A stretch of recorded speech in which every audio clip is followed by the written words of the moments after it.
ఇవాళ మనం ఆకునూరి మురళీకృష్ణ గారు రచించిన నిన్ను నిన్నుగా ప్రేమించుటకు అనే కథ చూద్దాము. అమ్మా, నువ్వు నాన్న ఎప్పుడూ పోట్లాడుకోలేదా? ఇంటర్నెట్ చాటింగ్లో సుజిత అడిగిన ప్రశ్న చూసి ఒక్క క్షణం ఆలోచిస్తూ ఉండిపోయాను. సుజిత మళ్ళీ తన భర్తతో పోట్లాడిందని అర్థమైంది నాకు. ఆ మెసేజ్ చదవగానే అందరమ్మాయిలా తమ దాంపత్యంలోని అన్ని రహస్యాల్ని నాతో పంచుకోదు సుజిత.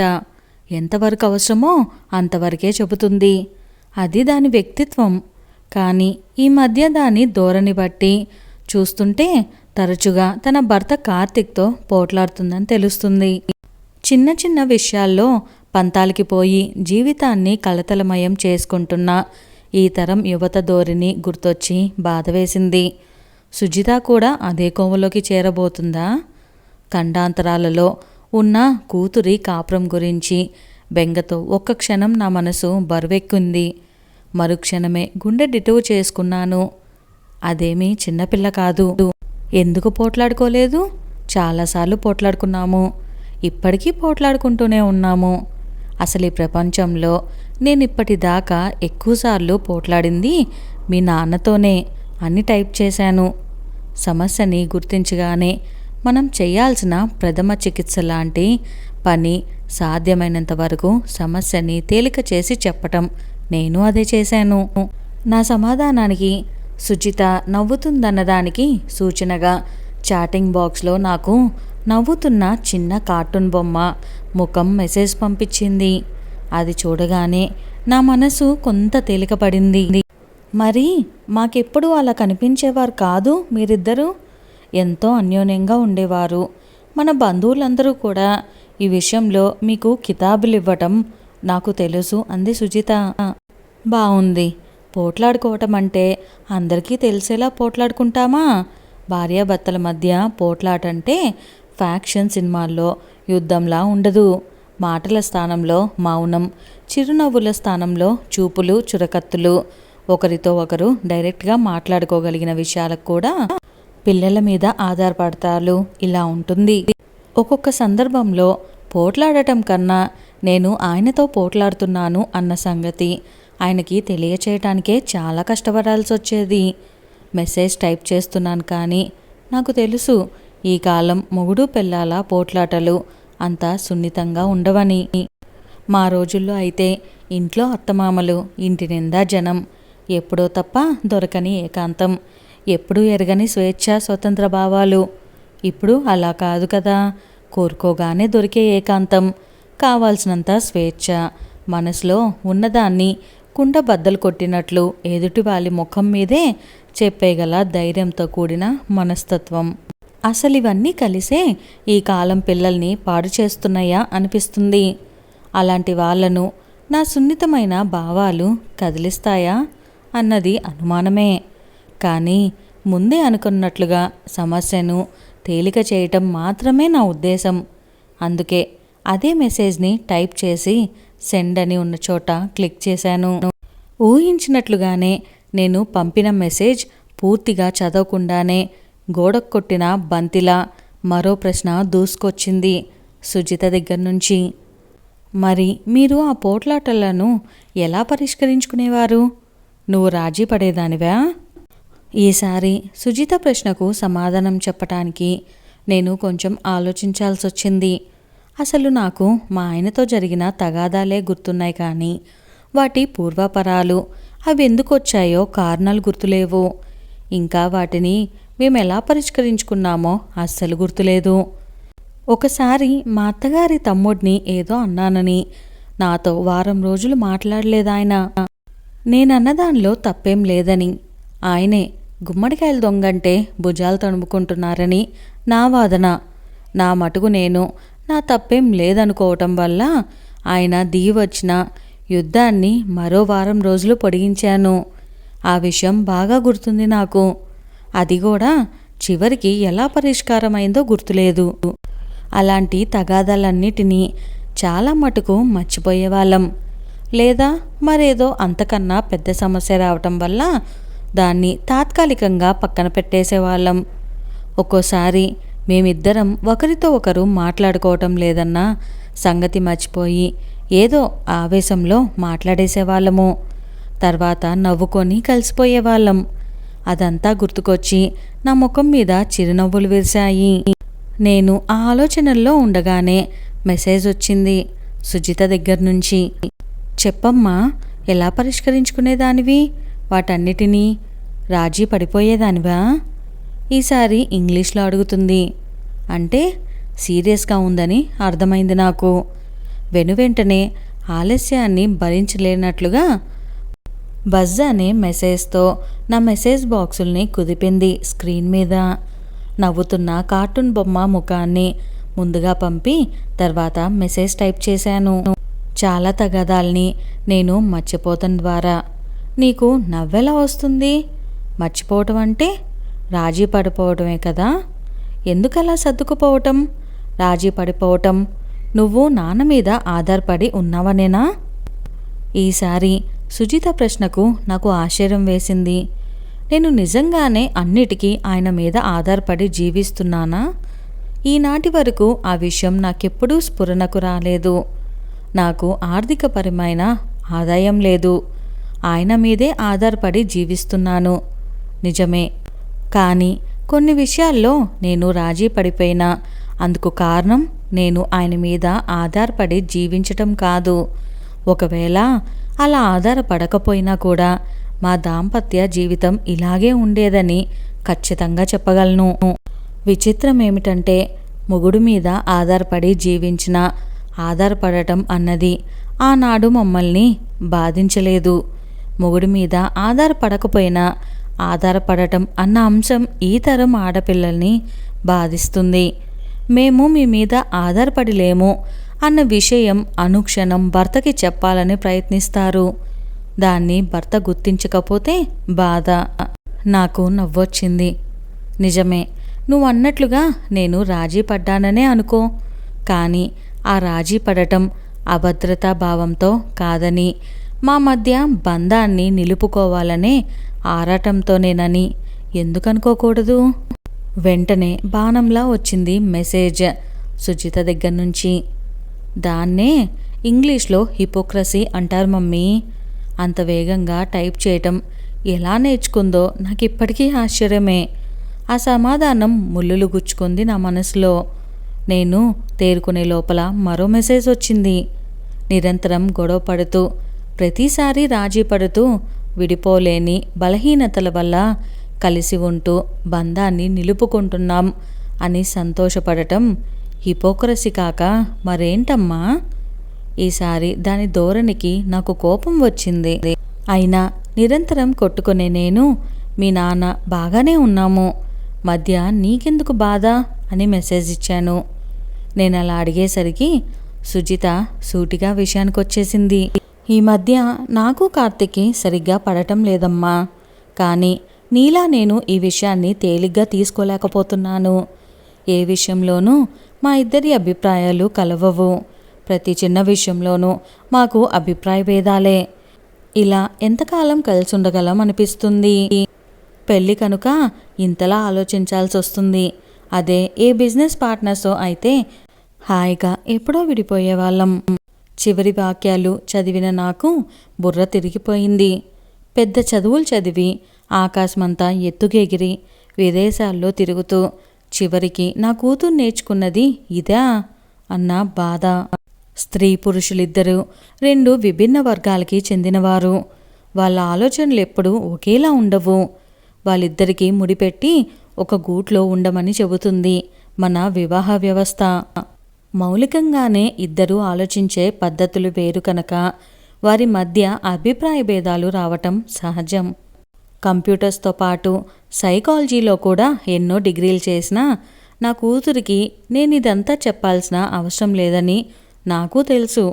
అందుకే మరేం మాట్లాడకుండా కంప్యూటర్ స్క్రీన్ వంక బ్లాంక్గా చూస్తూ కూర్చుండిపోయాను. ఈలోగా సుజిత దగ్గర నుంచి మరో మెసేజ్ వచ్చింది. మీ రోజుల్లో అయితే మీకు సంసారం తప్ప వేరే ఆశలు ఆశయాలు ఏమీ ఉండేవి కాదు కనుక అలాంటివన్నీ భరించి సర్దుకుపోతూ జీవించేవాళ్ళు. ఇప్పుడు తలుచుకుంటే ఆ పోట్లాటలన్నీ చిలిపి తగాదాలుగాను తీపి జ్ఞాపకాలుగాను అనిపించవచ్చు. కానీ నా విషయం వేరు మమ్మీ. సంసారం ఒక్కటే జీవితం కాదు నాకు. నాకంటూ ప్రత్యేకంగా ఒక ప్రపంచం ఉంది. కొన్ని ఆశయాలు, నా జీవితం ఎలా గడవాలో అన్న నిర్దిష్టమైన ఆలోచనలు నాకున్నాయి. సంసారము ముఖ్యమే, కానీ ప్రైమరీ కాదు. అది నాకు సెకండరీ మాత్రమే. నా జీవితం నాకిష్టమైన రీతిలో గడిచి నేననుకున్న గోల్ని చేరుకోవాలంటే ఇలాంటి చికాకులన్నీ లేకుండా దాంపత్య జీవితం ఎంత సాఫీగా సాగిపోతే అంత మంచిది. నాకే కాదు, కార్తిక్కి కూడా. అందుకే ఇలా జీవించటం విసుగొస్తుంది మమ్మీ. ఆవేశంలో చెప్పినా నిజమే చెప్పింది. దానికే కాదు, దానిలాంటి ఈ తరం కెరీర్ ఓరియంటెడ్ పిల్లలందరికీ సంసారం అన్నది ప్రైమరీ కాదు, సెకండరీ మాత్రమే. దాని మాటలు చూస్తుంటే ఆవేశంలో అది ఎలాంటి నిర్ణయం తీసుకుంటుందో అని భయం వేసింది. అసలు నన్ను మెంటల్గా ప్రిపేర్ చేయటానికే ఇదంతా చెప్తుందా అని అనుమానం వచ్చి మెదడంతా బ్లాంక్ అయిపోయింది. మేళతాళాలతో వేద మంత్రాల మధ్య మేము కార్తీక్కి కన్యాదానం చేసి కళ్ళనీళ్లు పెట్టుకోవటం గుర్తొచ్చింది. పసుపు బట్టల్లో ఉన్న దంపతులని పిల్లాపాపలతో కలకాలం చల్లగా ఉండమని దీవించిన పెద్దల దీవెనలు గుర్తుకొచ్చాయి. ఒక్కసారిగా గుండెని ఎవరో చేత్తో పట్టుకొని పిండినట్లనిపించింది. తొందరపడి ఏ నిర్ణయము తీసుకోకు సుజీ. జీవితం అంటే గోల్స్, అచీవ్మెంట్స్, డబ్బు సంపాదించడం మాత్రమే కాదు. తడబడుతున్న చేతులతో మెసేజ్ టైప్ చేసి పంపాను. జీవితం అంటే నిరంతరం కొట్టుకుంటూ మనశ్శాంతి లేకుండా ఒకే కప్పు కింద కలిసి బ్రతుకుతూ బయటి వాళ్ళకి నవ్వుతూ కనపడటం కూడా కాదు కదమ్మా అంటే వేగంగా దాని దగ్గర నుంచి సమాధానం వచ్చింది. నువ్వు గోరంతని కొండంత చేసి చూస్తున్నావు సుజీ. సంసారం అన్నాక గొడవలు రావటం సహజం. అసలు అభిప్రాయ భేదాలే రాని భార్యాభర్తలంటూ ఎవ్వరూ ఉండరు. నువ్వీ మాట అంటావని నాకు తెలుసు. తరతరాలుగా మనం నేర్చుకున్న ఆలోచన విధానం అది. దానికి భిన్నంగా ఆలోచించాలంటే మనకి భయం. ఒక్క క్షణం కూడా పడకుండా జీవితాంతం కలిసున్న మొగుడు పెళ్ళాల్ని నేను చాలామందిని చూశాను. మన కుటుంబంలోనే. అంతెందుకు, నువ్వే అన్నావు ఇప్పటికీ నాన్నతో నిరంతరం తగాదా పడతానని. అమ్మమ్మ నీకు చెప్పిన నీతుల్నే నాకు చెబితే వినలేను. తార్కికంగా ఆలోచించి ఒక కారణం చెప్పు. జీవితాన్ని చక్కదిద్దుకోలేని చేతకాంతనం కాకపోతే ఈ తగాదాల వల్ల సాధించేదేమిటి? అలా నిరంతరం కొట్టుకుంటూ కలిసి ఉండటం వల్ల జరిగేదేమిటి? దాని మాటలు చూస్తుంటే కార్తిక్కి దానికి ఏదో పెద్ద పోట్లాటే జరిగిందని అర్థమవుతుంది నాకు. కానీ ఎంత పెద్ద పోట్లాటైనా భార్యాభర్తల మధ్య చాలా చిన్నదే. ఆ విషయం సుజితకి ఎలా చెప్పాలో అర్థం కావటం లేదు. ఈలోగా బిజీగా ఉన్నానంటూ సుజిత ఆఫ్లైన్లోకి వెళ్ళిపోయింది. అన్యమనస్కంగానే కంప్యూటర్ ముందు నుంచి లేచాను నేను. అప్పుడు ఖండించాను, కానీ జీవితాన్ని చక్కదిద్దుకోలేని చేతకాంతనం కాకపోతే అన్న సుజిత మాటలు తర్వాత నన్ను ఆలోచనలో పడేశాయి. నిజం చెప్పాలంటే ఆయనతో తగాదా పడినప్పుడల్లా దానంత కాకపోయినా ఆ రోజుల్లో నేను ఎంతో కొంత ఆవేశపడిందాన్నే కదా. ఈ చేసిన గోదావరి దాటేసిన కష్టాలు తీయగా ఉంటాయని ముల్లపూడి వెంకటరమణ గారు ఎక్కడో అన్నట్లుగా ఇప్పుడు తలుచుకుంటుంటే ఆయనతో పడ్డ తగాదాలన్నీ తీయగా అనిపిస్తున్నాయా నాకు? నిజంగా చేతకాంతనంతోనే ఇన్నాళ్ళు నేను ఆయన కలిసున్నామా? సుజిత చెప్పినట్లు ఆత్మవంచన చేసుకుంటూ బ్రతుకుతున్నానా? కాదని నాకు చాలా గట్టిగా అనిపిస్తుంది. మరి సుజిత అడిగినట్లుగా ఆ తగాదాల వల్ల మేము సాధించిందేమిటి? సమాధానం తెలిసి తెలియనట్లుగా ఉంది. డైనింగ్ టేబుల్ మీద కూరగిన్న మూత తీస్తూనే అన్నారాయన. ఇవాళ కూడా క్యారెట్ కూరేనా? నీకు క్యారెట్ కూర తప్ప ఇంకేమి చేయటం నేర్పలేదా మీ అమ్మ? మరేం పర్వాలేదు, క్యారెట్ ఒంటికి మంచిది. రోజు తింటే బీపీ తగ్గుతుంది. చీటికి మాటికి ఇలా అరవటం కూడా తగ్గుతుంది. మంచినీళ్ళు గ్లాస్లో పోస్తూ రిటార్చ్ ఇచ్చాను నవ్వుతూనే. ఆరోగ్య సూత్రాలు ఎందుకు చెబుతావు? క్యారెట్ నీకిష్టమని చెప్పొచ్చు కదా అన్నారాయన కయ్యానికి కాలు దువ్వుతూ. నేను మాత్రమేమైనా తక్కువ తిన్నానా? నన్ను అనటం ఎందుకు? మీకిష్టమైన కూరగాయలు మీరే తెచ్చుకోవచ్చుగా. వండి పడేయటానికి నేనెలాగూ ఉన్నాను. అది మాత్రం చెయ్యరు, బద్ధకం అన్నాను. తేవచ్చు, కానీ నువ్వు చాలా తెలివైన దానివి. నోటితో నో అని చెప్పవు. నేను తెచ్చిన కూరలు నీకిష్టం లేకపోతే వారం రోజులు ఫ్రిడ్జ్లో మురగపెట్టి 8వ రోజున పాడైపోయాయని బయట పారేస్తావు. నీ సంగతి నాకు తెలీదా అన్నారాయన పోట్లాత పెంచుతూ. ఆయన మాటలకు నాకు కోపం రావటం లేదు. ఎందుకంటే అదంతా ఆయన కావాలనే చేస్తున్నారని నాకు తెలుసు. మళ్ళీ సాయంత్రం బాల్కనీలో కూర్చొని వేరే విషయాలు మాట్లాడుకుంటున్నప్పుడు మధ్యాహ్నం చేసిన క్యారెట్ కూర బాగుందోయ్ అంటూ ఏదో చెబుతారు. పిల్లలిద్దరూ చెరో దేశం వెళ్ళిపోయాక ఇంట్లో ఇద్దరము ఒంటరిగా ఉండటం చాలా బోర్ కొడుతుంది. అందుకే ఇలాంటిది ఏదో విషయాన్ని తీసుకొని నాతో వాదులాటకు దిగుతూ కాలక్షేపం చేస్తూ ఉంటారాయన. ఎప్పుడూ లేంది రిటైర్ అయ్యాక ప్రతి చిన్న విషయానికి నన్ను విమర్శిస్తుంటే మొదట్లో నాకు కోపం వచ్చేది. కానీ అసలు విషయం అర్థమయ్యాక కోపం రావటం మానేసింది. ఆయనతో సమానంగా నేను వాదిస్తున్నాను. ఆయన మాటలు వింటూ నవ్వుకోపోతున్న నేను ఒక్కసారిగా ఏదో తట్టినట్లుగా ఆగిపోయాను. మరుక్షణం నా ముఖం మతాబులా వెలిగిపోయింది. అవును, సుజిత అడిగిన ప్రశ్నకు నాకు ఇప్పుడు సమాధానం దొరికింది. మీరు పెట్టుకొని తింటూ ఉండండి, నేను ఇప్పుడే వస్తాను అంటూ కంప్యూటర్ దగ్గరకు పరిగెత్తాను. సుజిత ఆన్లైన్లో లేదు. అయినా సరే మెసేజ్ టైప్ చేశాను. సుజిత, ఈ కొట్లాటల వల్ల మీరు సాధించిందేమిటి అని అడిగావు కదా. ఆలోచించగా నాకు ఇప్పుడు తెలుస్తుంది. మిగతా వారి సంగతి నాకు తెలియదు, కానీ నా మటుకు నాకు దాంపత్య జీవితంలో మా మధ్య వచ్చిన ప్రతి చిన్న తగాదా మాకు ఒకరి మీద ఒకరికి మరింత అవగాహనని పెంచిందనిపిస్తుంది. అవన్నీ మేమిద్దరం ఒకరినొకరం అర్థం చేసుకోవటానికి మరింత దోహదం చేశాయనిపిస్తుంది. ఇప్పటికీ అలా అర్థం చేసుకుంటూనే ఉన్నాము. అందుకే ఇదంతా నాకు చాతకంతనంగా అనిపించటం లేదు.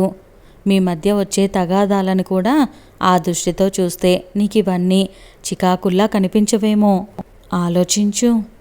మీకు సంసారమే జీవితం కాకపోవచ్చు. ఇద్దరికి జీవితంలో విడివిడిగా ఆశలు ఆశయాలు ఉండొచ్చు. కానీ సంసారం అంటే 2 విడివిడి జీవితాలు ఎంతమాత్రం కాదు. 2 జీవితాలు కలగలిపి ఒకటిగా పెనవేసుకుపోవటం. అది తెలుసుకోవాలి మీరిద్దరూ. ప్రేమించబడాలని ప్రతి మనిషికి ఉంటుంది. మచ్చలేని ప్రేమని జీవిత భాగస్వామి నుంచి ప్రతివారు కోరుకుంటారు. కానీ అలా ప్రేమించబడాలంటే ముందు మనం ప్రేమించాలని, అందుకు ఎదుటి మనిషిని అర్థం చేసుకోవాలని తెలుసుకోరు. నేను చెప్పానని నువ్వు నీ నిర్ణయం మార్చుకోవని నాకు తెలుసు. కానీ జీవితంలోనైనా బిజినెస్లోనైనా అర్థం చేసుకోవటం అన్నది చేతకాంతనం కాదని నువ్వు తెలుసుకోవాలని చెబుతున్నాను. మెసేజ్ని సుజిత ఈమెయిల్ ఐడికి మెయిల్ చేసి తీరిగ్గా ఆయనతో దెబ్బలాడటానికి డైనింగ్ హాల్లోకి వచ్చాను. నా మెసేజ్ చదివాక సుజిత ఏ నిర్ణయం తీసుకుంటుందా అనే భయం నాకు లేదు. దాని తెలివితేటల మీద నాకు నమ్మకం ఉంది. ఇదండి ఇవాల్టి మన కథ. ఈ కథ కనుక మీకు నచ్చినట్లయితే వీడియోని లైక్ చేయటం మర్చిపోకండి. అలానే మరిన్ని కథలు మన ఛానల్లో ఉన్నాయి, ఒకసారి చూసేయండి. సబ్స్క్రైబ్ చేసుకొని బెల్ ఐకాన్ని క్లిక్ చేసేయండి. Thank you.